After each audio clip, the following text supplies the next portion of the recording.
আমি বা আপনি কেন কিছু কিনি? সবসময় কি কোনো প্রয়োজন মেটাতেই কেনাকাটা করি আমরা? বা কখনো আপনার পরিবারের কারো থেকে শুনে কিছু কিনেছেন, কিংবা বন্ধুদের সাজেশনে? অথবা কিনতে গেলেন কিছু একটা, সাথে কিনে ফেলেন আরও কিছু জিনিস, এমনও তো নিশ্চয় হয়েছে। একজন কনজিউমারের কোনো কিছু কেনার পেছনে বিভিন্ন ধরনের চিন্তাভাবনা কাজ করে, বিভিন্ন ফ্যাক্টর কাজ করে। এসব ফ্যাক্টরে বেশিরভাগই সাইকোলজিক্যাল ফ্যাক্টর, সাথে পার্সোনাল লাইফস্টাইল, পরিবার কিংবা বন্ধু কিংবা সোশ্যাল ইনফ্লুয়েন্স, বিভিন্ন সিচুয়েশনাল ফ্যাক্টর, অনেক কিছুই আছে। এসব বুঝতে পারলেই তবেই আপনি বুঝতে পারবেন আপনি কোন অ্যাপ্রোচে মার্কেটিং করবেন, কীভাবে কাস্টমারদের মন জয় করবেন, কীভাবে তাদেরকে আপনার প্রোডাক্ট বা সার্ভিস কিনতে ইনফ্লুয়েন্স করবেন। কী কী ফ্যাক্টর ইনফ্লুয়েন্স করে কনজিউমার বিহেভিয়ারকে? প্রথমেই পার্সোনাল ফ্যাক্টর। ধরুন আপনি নতুন চাকরিতে ঢুকলেন, আপনার মনে হতে পারে যে একটা লেদারের ব্যাগ সাথে থাকলে আপনার মধ্যে একটা প্রফেশনাল ভাব আসবে। আপনি কিনে ফেললেন। এমন কিন্তু না যে ব্যাগ আপনার নেই বা ব্যাগটা আপনার খুব প্রয়োজন ছিল। নিজের মানসিক সান্ত্বনার জন্য কিংবা শখ পূরণের জন্য হয়তো আপনি ব্যাগটা কিনে ফেললেন। একইভাবে প্রফেশনাল লাইফ শুরু করার পর থেকে আপনার মধ্যে ফর্মাল শু, শার্ট, প্যান্ট এসব কেনার একটা মানসিকতা আসতে পারে। ছাত্র জীবনে আপনি হয়তো জিন্স আর টি শার্ট কিনতেন, কিন্তু এখন আর অত কিনছেন না, কারণ এখন আপনার লাইফস্টাইল পাল্টে গিয়েছে। শুধুমাত্র আপনার লাইফস্টাইলের সাথে মিলিয়ে আপনার বাইং বিহেভিয়ারও পরিবর্তন এসেছে। তাই এই পার্সোনাল লাইফস্টাইলও পারচেজ ডিসিশন নেওয়ার জন্য একটা বড়সড় ফ্যাক্টর। যেমন ছাত্রাবস্থায় থাকতে ঢাকা নিউ মার্কেট থেকে ঘড়ি কিনতাম আমি, 200-500 টাকা দাম পড়তো। কিন্তু মাস ছয়েক পর পরই ঘড়ির ব্যাটারি চেঞ্জ করতে যেতে হতো, বেল পাল্টাতে যেতে হতো। ভার্সিটি কাছে ছিল বলে হুটহাট যেতে পারতাম। যখন প্রফেশনাল লাইফে ঢুকলাম, নিউ মার্কেট এভাবে ঘন ঘন যাওয়ার সময় ছিল না। প্লাস এই যে কিছুদিন পর পর নষ্ট হয়ে যাচ্ছে, এই মানসিক হ্যাপাও নিতে ইচ্ছা করছিল না। আবার ঘড়ি নষ্ট হয়ে গেলে কয়েকদিন ঘড়ি ছাড়া থাকাও আগের মতো সম্ভব হচ্ছিল না। তো সব কিছু বিবেচনা করে 1000-4 টাকা জমিয়ে ফাস্ট্র্যাক থেকে একটা ঘড়ি কিনে ফেললাম, অনেক সাহস সঞ্চয় করে। কেনার সময় কিন্তু বারবার ভাবছিলাম এত দাম দিয়ে কেনাটা কি অর্ধি হবে আসলে। অথচ সেই ঘড়ি 5 বছর ধরে আমাকে স্মুথ সার্ভিস দিয়েছে, একবারও বন্ধ হয়নি বা অন্য কোনো ট্রাবল দেয়নি। তো একটু ভাবলেই বুঝতে পারবেন পার্সোনাল লাইফস্টাইল চেঞ্জ আপনার বায়াং হ্যাবিটকে কীভাবে বদলে দেয়। এছাড়াও কাস্টমার তার পূর্বের অভিজ্ঞতার উপর নির্ভর করে বেশিরভাগ সময় কেনাকাটা করে থাকে। ধরুন আমি কক্সবাজার ঘুরতে যাচ্ছি, কীভাবে যাব? বাসে। কোন বাসে যাব? যদি আমি আগে গিয়ে থাকি তাহলে অবশ্যই আমার আগে সে অভিজ্ঞতার উপর ভিত্তি করে বাস নির্বাচন করব। আগেরবার বাস সার্ভিস ভালো থাকে 90% ক্ষেত্রে সেটাই হয়তো আবার চয়েস করব, আর সার্ভিস খারাপ লাগলে বাস পাল্টাবো। একইভাবে কোন হোটেলে থাকবো সেটাও আমি আগে সে অভিজ্ঞতা থেকেই ঠিক করব। বয়স এবং লাইফ সাইকেলে বিভিন্ন stage, occupation, economic situation, personality, এসব বিভিন্ন পার্সোনাল ফ্যাক্টরের উপর ডিপেন্ড করে আপনার পারচেস বিহেভিয়ার ডিপেন্ড করবে। আপনাকেও তাই এসব ফ্যাক্টর মাথায় রেখে মার্কেটিং এবং প্রমোশন ম্যাটেরিয়াল ডেভেলপ করতে হবে। এরপর ফ্রেন্ডস অ্যান্ড ফ্যামিলি ইনফ্লুয়েন্স। আমাদের একটা বড় বৈশিষ্ট্য হচ্ছে আমরা সাধারণত একা কেনাকাটা করতে সবসময় স্বাচ্ছন্দ্য বোধ করি না। খেয়াল করলে দেখবেন অধিকাংশ সময়ে আপনারা আপনাদের পরিবার কিংবা বন্ধুবান্ধবদের নিয়ে তারপর কেনাকাটা করতে যান। এক্ষেত্রে আপনারা কিন্তু তাদের মতামত নিয়ে থাকেন। কাপড় কেনা খেয়ে তাদেরকে জিজ্ঞেস করেন কোনটায় আপনাকে ভালো লাগবে। এমন অনেক সময় হয় যে আপনার কোনো একটা কিছু পছন্দ হয়েছে, কিন্তু আপনার বন্ধু বলছে না এটা ভালো লাগছে না, তাই আপনি ওটা কিনে নিনি। আমরা কম বেশি চেষ্টা করি এমন কিছু কিনতে যা আমাদের পরিবার কিংবা পরিজনদের কাছে গ্রহণযোগ্য। আবার আমার সাথে এমনও হয়েছে, আমি সুপার শপে ডানো ব্র্যান্ডের গরু দুধ কিনতে গিয়েছি, দোকানে ছিল না সেটা। সুপার শপের সেলসম্যান আমাকে অন্য ব্র্যান্ড কেনার জন্য নানাভাবে প্রভোগ করছিল। কোনটাতে কী অফার চলছে, কিনলে কী কী ফ্রি পাবো সেটা ফ্রিতে দিচ্ছে। কিন্তু বাসা থেকে হোম মিনিস্টার যেহেতু বলে দিয়েছে ডানোই আনতে, তাই ওইসব অফারে আমি কনভিন্স হইনি। পরে অন্য একটা দোকান থেকে ডানো কিনে তারপরে বাসায় ফিরেছি। তো এভাবে পার্সেল ডিসিশন নেওয়ার ক্ষেত্রে ফ্রেন্ডস অ্যান্ড ফ্যামিলি খুবই ইনফ্লুয়েন্সিয়াল ফ্যাক্টর কাজ করে আমাদের জন্য। এরপর আসে ইনফ্লুয়েন্সার এন্ডোর্সমেন্ট নিয়ে। কোনো একটা ব্র্যান্ডকে কাস্টমারদের মাথায় গেঁথে দেওয়ার জন্য বিজ্ঞাপনে বিভিন্ন সেলিব্রিটি, ইনফ্লুয়েন্সার, ক্যারেক্টার ব্যবহার করা হয়। তারাও কিন্তু পার্টি ডিসিশন নেওয়ার জন্য নানাভাবে আমাদেরকে ইনফ্লুয়েন্স করে। এরপরে বিভিন্ন সিচুয়েশনাল ফ্যাক্টর। বিভিন্ন সিচুয়েশনে পড়লে একই মানুষ যেমন বিভিন্ন আচরণ করে, কেনাকাটার সময় বিভিন্নভাবে এফেক্ট করে বিভিন্ন সিচুয়েশনে। যেমন কোনো মা বাচ্চাদের নিয়ে সুপার শপে গেলে একভাবে কেনাকাটা করে, আবার আলাদা গেলে হয়তো অন্যভাবে পার্চেস ডিসিশনগুলো নেয়।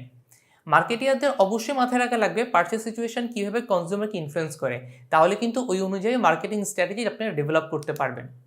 যেমন একটা উদাহরণ দিই এই পার্চেস সিচুয়েশনে। ধরুন কোনো কাস্টমার সুপার শপে বেভারেজ কিনতে গেল কোনো একটা পার্টিকুলার ব্র্যান্ডে। এখন নিচের এই সিচুয়েশনগুলোতে সে কীভাবে ডিসিশন নেবে? তার আজকে মুড ভালো নেই। 2, দোকানে ঢুকতে সে দেখলো চেক আউট কাউন্টারের বিশাল লাইন। 3, অথবা ওই দোকানে তার ফেভারিট ব্র্যান্ডটাই নেই। 4, অথবা সে এমন কারোর সাথে সুপার শপে গেল যাকে সে ইমপ্রেস করতে চায়। এই 4টা কিন্তু আলাদা আলাদা সিচুয়েশন। এখন একটু নিজেই ভেবে দেখুন এক একটা সিচুয়েশনে তার কি বাইং ডিসিশন কি একই হবে নাকি একটু আলাদা আলাদা হবে।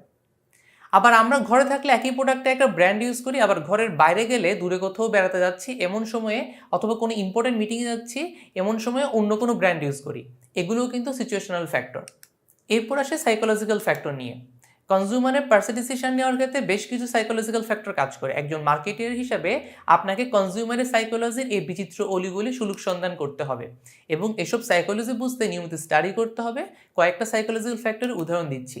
যেমন মাসের শুরুতে যেহেতু হাতে টাকা পয়সা আসে, এই সময় কোনো অফার ক্যাম্পেইন চালালে তা ভালো কাজে দিবে। আবার মাসের শেষ দিকে যেহেতু টানাটানি পড়ে যায়, এই সময় চালাতে হয় ডিসকাউন্ট ক্যাম্পেইন। আবার কখনো কি খেয়াল করেছেন সুপার শপের চেক আউট কাউন্টারের কাছে কেন চকলেট ক্যান্ডি রাখা হয়? এসব কিন্তু বিনা কারণে কাউন্টারের কাছে রাখা হয় না। এর পিছনেও সাইকোলজিক্যাল কারণ আছে। কারণটা হলো ডিসিশন ফ্যাটিগ, অর্থাৎ ডিসিশন নিতে নিতে ক্লান্তি চলে আসায় আপনি তখন বেশি না ভেবে ওসব কিনে ফেলেন। আরেকটু যদি বুঝিয়ে দিই ব্যাপারটা, একজন মানুষ গড়ে দিনে প্রায় 3000-এর বেশি ডিসিশন নেয়। সুপার শপে গেলেও কিন্তু আপনাকে ডিসিশন নেওয়ার বিভিন্ন প্রসেসের মধ্যে দিয়ে যেতে হয়। যেমন এটা কিনবো নাকি ওইটা লাগবে বাসায়, এটা কিনলে কতটুকু কিনবো বা কোন ব্র্যান্ডের কিনবো, অনেক ডিসিশন আপনাকে নিতে হচ্ছে। এরকম বেশ কিছু ডিসিশন নিতে হয়। তো তখন যদি সচরাচর চকলেট বা কোল্ড ড্রিঙ্কস কিনতে কেউ সুপার শপে যায় না, তাই এসব আইটেম ভেতরে কোথাও প্লেস করা হলে আপনি হয়তো ওগুলো ওভারলুক করে চলে যাবেন। এখন জিনিস কিনতে কিনতে বা ডিসিশন নিতে নিতে আপনার ফ্যাটিক চলে আসে। বাজারে ঝুড়ি প্রায় ফিল আপ করে এবার যখন দাঁড়ালেন চেক আউট কাউন্টারে, তখনই আপনার চোখে পড়ল সেই চকলেট ক্যান্ডি। যেহেতু আপনার ডিসিশন ফ্যাটিক চলে এসেছে অলরেডি, তাই আপনি কিন্তু খুব একটা না ভেবে কয়েকটা চকলেট ক্যান্ডি ঝুড়িতে ভরে দিলেন। আবার এও ভাবতে পারেন এত টাকা বাজার তো করেই ফেলেছি, এই 50-100 টাকার চকলেট আর কী বা এসে যাবে। সো এই সাইকোলজিক্যাল ব্যাপার মাথায় রেখে কিন্তু স্ট্র্যাটেজিক্যালি প্লেস করা হয় এসব চকোলেট ক্যান্ডি।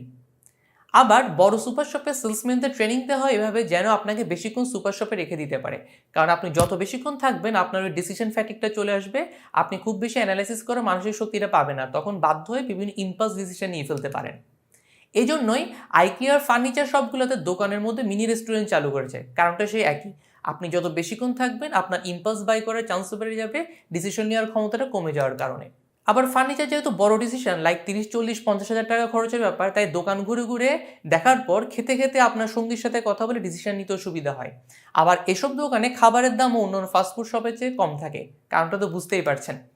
আবার এসব সুপার শপ বা শপিং মলে সাধারণত ঘড়ি রাখা হয় না, কারণ ঘড়ি দেখলে আপনি বেশিক্ষণ থাকতে চাইবেন না, আপনার হয়তো জরুরি কোনো কাজ মনে পড়ে যাবে, আপনি বেশি কেনাকাটা করতে চাইবেন না, তাই ঘড়ি ইচ্ছে করে রাখা হয় না এইসব জায়গায়।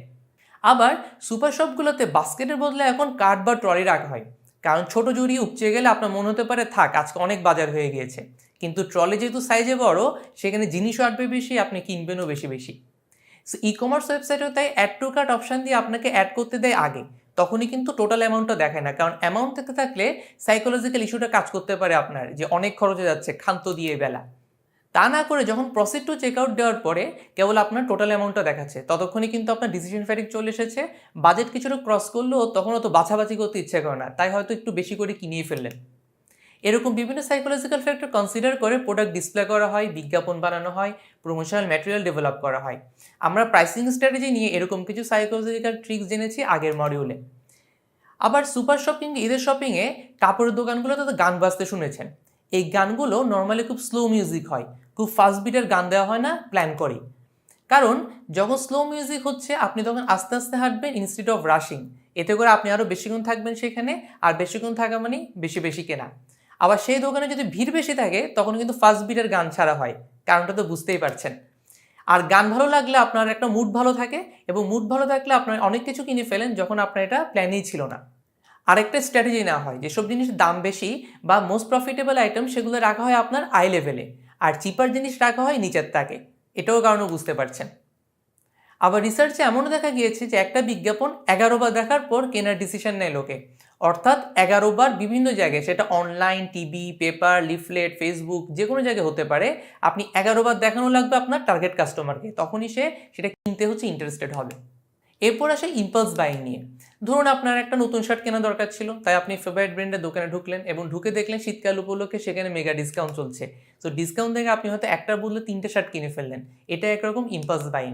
আবার অনেক সময় প্যানিক বাইংও হয়, কোনো একটা প্রোডাক্ট স্টক আউট হয়ে যাবে, এটা চিন্তা করে আগে পিছিয়ে খুব একটা না ভেবে দাম বেশি দিয়ে হলে অনেক সময় কিনে ফেলি আমরা। তো আমরা জানলাম এই প্রোডাক্ট পারচেস করা বা সার্ভিস ইউজ করার পিছনে কত রকম ফ্যাক্টর কাজ করে। মার্কেটিং দুনিয়ায় ঘোরাফেরা করতে হলে আপনাকে এসব ফ্যাক্টর জানতে হবে, শিখতে হবে, বুঝতে হবে এবং অ্যাপ্লাই করতে হবে। Happy learning.